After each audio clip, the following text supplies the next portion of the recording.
ప్రపంచంలో ఒక దేశం ఉంది. ఆ దేశంలో జనాభా కోట్లలో కాకుండా లక్షల్లో ఉంది. కానీ ప్రపంచ దేశాలన్నీ ప్రస్తుతం ఆ దేశం వైపే చూస్తున్నాయి. ఆ దేశానికి శత్రు దేశాలు చాలా ఎక్కువే. కానీ ఏ శత్రు దేశం కూడా ఆ దేశం వైపు చూసే ధైర్యం కూడా చేయదు. అయితే ఆ దేశం మన భారతదేశానికి ఎప్పుడు మంచి సపోర్టుగానే ఉంటుంది.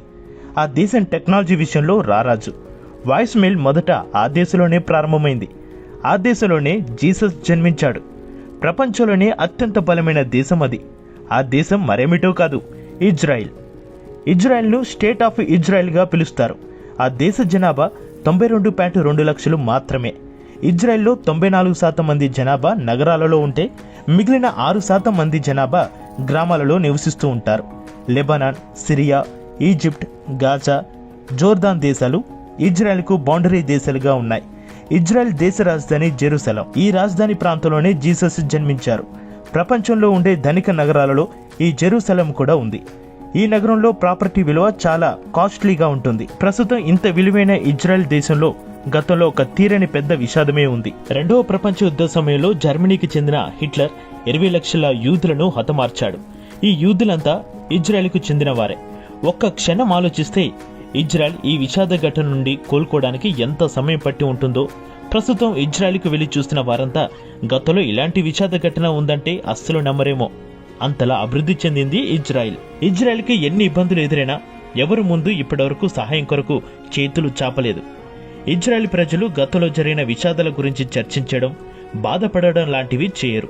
ఈ దేశంలో మాటలు తక్కువ, పని ఎక్కువ. అందుకే అభివృద్ధి అంతలా చెందింది. గతంలో చాలా దేశాలు ఇజ్రాయెల్పై దాడికి ప్రయత్నించాయి. కానీ ఆ దేశాలు బహుశా అనుకుని ఉండవు, ఒకానొక కాలంలో ఇజ్రాయెల్ ప్రపంచంలోని అత్యంత అభివృద్ధి చెందిన దేశంగా అవతరిస్తుందని. ప్రస్తుతం ఇజ్రాయెల్ దేశాన్ని ఏ దేశం కూడా కన్నెత్తి కూడా చూడలేదు. ఏ శత్రు దేశం కూడా ఇజ్రాయెల్ ఎదురుగా నిలబడే ధైర్యం చేయదు. ఇజ్రాయెల్ దేశం ఎంత బలమైన దేశం అంటే అమెరికా కూడా కొన్ని సందర్భాల్లో ఇజ్రాయెల్ మద్దతు కోరింది. ఇజ్రాయెల్ తన డిఫెన్స్ బడ్జెట్ పై ప్రత్యేక శ్రద్ధ పెడుతుంది. సుమారుగా 84,000 కోట్లు ఇజ్రాయెల్ దేశం డిఫెన్స్ బడ్జెట్. ప్రపంచంలో సైన్యం అధికంగా ఉండే దేశాలలో ఇజ్రాయెల్ 4వ అతిపెద్ద దేశం. ఈ దేశంలో సైన్యానికి ప్రత్యేకమైన ట్రైనింగ్ ఇస్తారు. ఇజ్రాయెల్ సెక్యూరిటీ సిస్టమ్ చాలా పటిష్టంగా ఉంటుంది. ఈ దేశంలో మహిళలు కూడా పురుషులకు ఏమాత్రం తగ్గకుండా సైన్యంలో చేరి సేవలు అందిస్తారు. 2000 సంవత్సరంలో సైన్యంలో ఉండే మహిళల, పురుషుల యూనిట్లను కలిపివేశారు. ఇజ్రాయెల్ సైన్యంలో పెద్ద పెద్ద ఆఫీసర్లలో మహిళల సంఖ్య ఎక్కువ. పురుషులతో పాటు సమానంగా మహిళలకు శిక్షణ ఇస్తారు. సైన్యంలో ఉండే మహిళల వద్ద ఎల్లప్పుడూ విలువైన పదునైన ఆయుధాలు ఉంటాయి.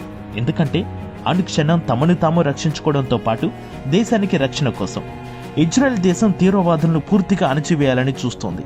సైన్యం 7 కఠిన నియమాలకు కట్టుబడి ఉంటారు. ఇజ్రాయెల్ సైన్యం యొక్క బలం ఎంత పటిష్టంగా ఉంటుందంటే జూన్ 1967లో బోర్డాన్, సిరియా దేశాలకు చెందిన సగానికి పైగా ముస్లింలు ఇజ్రాయెల్పై దాడి చేశారు. ఇజ్రాయెల్ కేవలం 6 రోజులలో వీరందరి ప్రాణాలు తీసేసింది. యుద్ధంలో ఓడిపోవడం అరబ్ దేశాలు ఇప్పటి వరకు మర్చిపోలేదు. చరిత్రలో ఈ యుద్ధం 6 డే వార్గా నిలిచిపోయింది. ఇజ్రాయెల్ చుట్టూ ఉండే ముస్లిం దేశాలు అన్నీ కలిసి ఎప్పుడో ఒకసారి ఖచ్చితంగా ప్రతీకారం తీర్చుకునేందుకు ప్రయత్నిస్తాయని ఇజ్రాయెల్కి తెలుసు. అందుకే ఇజ్రాయెల్ తన జాగ్రత్తలో తాను ఉంది.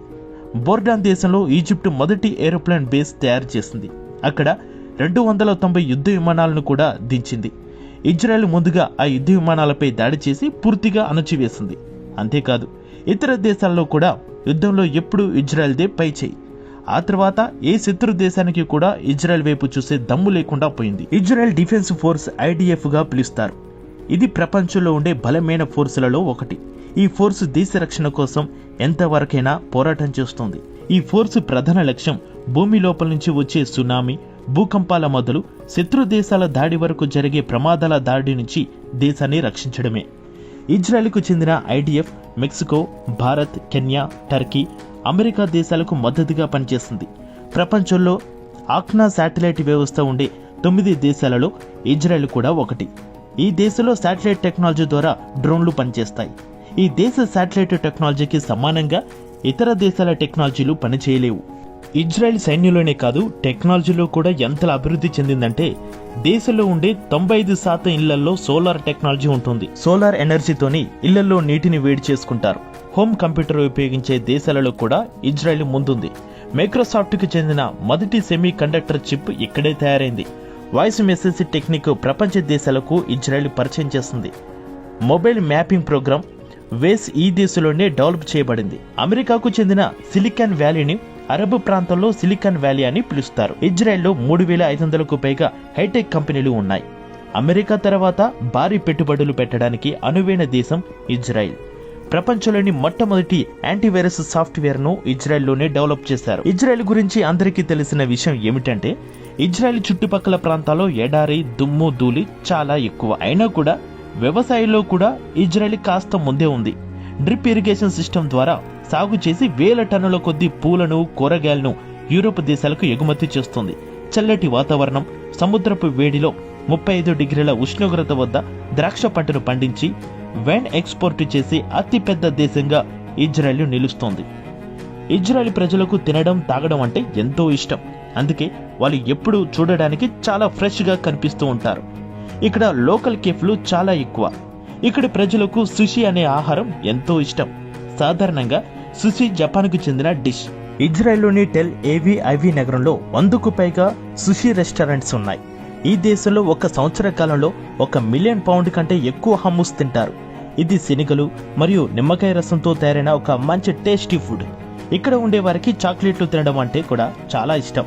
ప్రపంచంలో చాక్లెట్లు ఎక్కువగా సేల్ అయ్యే దేశాలలో ఇజ్రాయెల్ 3వ స్థానంలో ఉంది.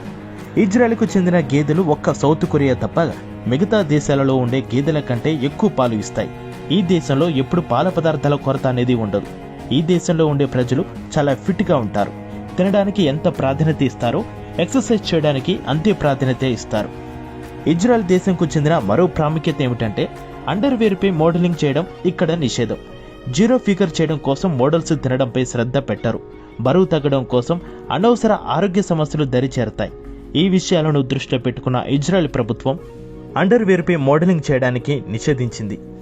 ఇజ్రాయెల్ ప్రజలు చాలా ఆసక్తిగా పుస్తకాలు చదువుతారు. ఇజ్రాయెల్లోని ప్రతి వీధిలో దాదాపుగా లైబ్రరీలు ఉంటాయి. ఇజ్రాయెల్లోని 2011లో bus stop mini library launch చేసింది. ఈ దేశంలో యువత చదువును 18 సంవత్సరాలు వచ్చే వరకు మాత్రమే చదువుతారు. యూనివర్సిటీలలో మెడికల్ మరియు సైంటిస్టులకు చెందిన విద్యకు ప్రాధాన్యం ఎక్కువ. ఇక్కడ సాధారణ విద్య చదువుతున్నప్పుడే సంగీతం, ఫ్యాషన్ డిజైనర్, ఫిజికల్ ఎడ్యుకేషన్లలో స్పెషల్ ట్రైనింగ్ ఇస్తారు. ఇజ్రాయెల్ని మ్యూజియం దేశంగా కూడా చెప్పుకోవచ్చు. ఇక్కడ ప్రతి కిలోమీటర్కు ఒక మ్యూజియం కనిపిస్తూ ఉంటుంది. ఇజ్రాయెల్ అధికంగా మ్యూజియంలో ఉండే దేశంగా ప్రపంచ రికార్డు పొందింది. ఇజ్రాయెల్లో గత 50 సంవత్సరాలతో పోలిస్తే పక్షుల సంఖ్య చాలా ఎక్కువ. ప్రతి సంవత్సరం అరబ్ దేశాలకు వెళ్లే పక్షులు దాదాపుగా ఇజ్రాయెల్కు చెందినవి. ఇజ్రాయెల్లో ఎంతో పురాతనమైన పర్యాటక ప్రదేశాలు చాలానే ఉన్నాయి. ప్రపంచంలోనే అతి చిన్న ఎడారులలో ఒకటైన జూగియాన్ ఎడారి ఈ దేశంలోనే ఉంది. జెరూసలేంను మౌంట్ అలీవ్స్ గా చెప్పుకోవచ్చు. ప్రపంచంలో పురాతన వస్తువులు ఉండే దేశం. ఈ ప్రాంతం సుమారుగా 3000 సంవత్సరాల పురాతనమైనది.